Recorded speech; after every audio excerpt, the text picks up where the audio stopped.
Jim Ratcliffe clearly had concerns about personal safety and the safety of others. That's one of the reasons tackling violence is my top priority, and I'm committed to building a safer London for everyone by being tough on violence and tough on its complex causes. I've stepped in to fund the Met Police Service, filling massive gaps left by cuts and poor investment from the previous government over the last decade. We'll be investing a record £1.148 billion in the Met Police Service this year from City Hall. That's more than double the amount invested by my predecessor as Mayor. That pays, for example, for more police and more preventative services. We're also invested an additional £6.5 million to support the Violence Reduction Unit to boost community-led projects like the provision of street-based youth workers, diverting young Londoners from crime and violence. Since I became Mayor in 2016, despite government austerity and our population rising by more than 1 million, knife crime with injury among victims aged 25 and under is down 24%, gun crime is down 5%, lethal barrel discharges are down 40%, homicides down 7%, and burglaries down 21%. Crime rate is lower than the rest of England and Wales. In the year to March 24, there were 28.4 violent crimes per 1,000 people in London, compared to 33 per 1,000 in the rest of England and Wales, and 46.8 per 1,000 in similar police forces like Greater Manchester, West Yorkshire and the West Midlands. I understand and share people's concerns about theft and robbery.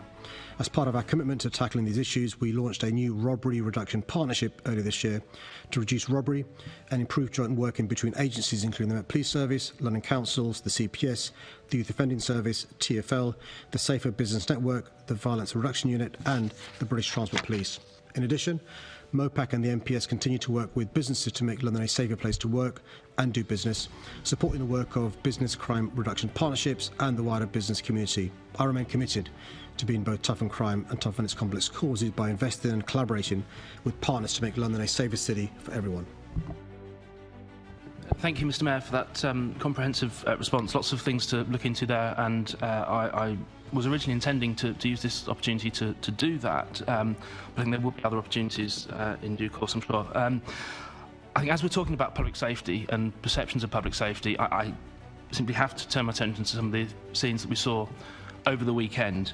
And shocking, but not necessarily that surprising. On the eve of the anniversary of October the 7th, it had a long kind of list of examples of very worrying things, whether photographed on placards or whether recorded as chants. Things like "Long live the Intifada," "Go home and count your money," "Internal Zionists now," "I love Hezbollah," "Hamas are not terrorists," "We don't want no two-state, we want 1948," "Zionism is racism," "Yemen make us proud," "Zionism shut it down," "I just effing love October," "Long live resistance."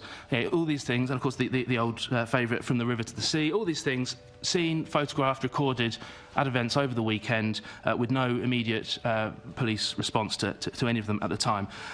On Monday, the Campaign Against Antisemitism posted that we are now at a point where anti-Israel demonstrators apparently feel free enough to yell support for proscribed terrorist organisations. What would have once been unthinkable has now become normalised. So we've seen this climate being allowed to fester for months. We've seen a fourfold increase in reported anti-Semitic hate crime. So is it any wonder that polls are showing 3/4 of British Jews now feel less safe than they did prior to last October? 50% have less confidence in the public. 59% are deterred from coming into London on protest days. For those watching this and reading this, a lot of the things that you read out are criminal offences. It's worth people recognising their criminal offences in case they try and repeat those for obvious reasons. So there has been a huge increase, an unacceptable increase in anti-Semitism over the last 12 and a half months. We know from past tensions in the Middle East that often leads to an increase in anti-Semitism, not just in London, not just in the UK, but across the West. There's been a lot of time, effort and energy teaching our youngsters about what it means to be a proper Londoner, not believing the stereotypes, the racism, the anti-Semitism that some of these tropes are talking about. At the same time, the police service has worked incredibly hard, not just in relation to arrests this weekend, arrests since this weekend, but over the last 12 months since the horrors and tragedy of October the 7th, to reassure our Jewish communities that the police are there to keep them safe. It is a fact, though, you're right. Londoners who are Jewish are feeling scared, sometimes for good reason. There is a heightened fear for many Londoners who are Jewish to go into the centre of our city on days when there are protests. And those of us that aren't Jewish need to understand that and show allyship, empathy, solidarity, but also to call out some of the things you've called out this morning, and I commend you for calling them out. The police have been quite clear in relation to taking a zero tolerance towards crimes being committed, but also hatred in our city, and they're the full support of not just myself and the government, but also clearly members of the Assembly as well. I will make sure I feed into the Commissioner your comments this morning to make sure any of the comments you've said that aren't being investigated are just followed up as well. Thank you, Mr. Mayor. I appreciate that. All I'm asking for is consistency. Please, can we have a situation where the disorder over the summer that was dealt with swiftly by the police and justice system is swiftly, decisively and nipped in the bud? That needs to apply to this too. We've had 12 months where that hasn't been happening, or certainly hasn't been perceived to be happening. Please, can we have that level of consistency? Can I just say, for the audience, I reject completely the assertion that the police operate on a two-tier policing model. They don't. The police without fear or favour. I support the police in their response over the summer, and I support the police in their response this weekend. But he's right. There are some offences that have been committed that need to be followed up if they've not already been done so, and I'll make sure the police follow those up.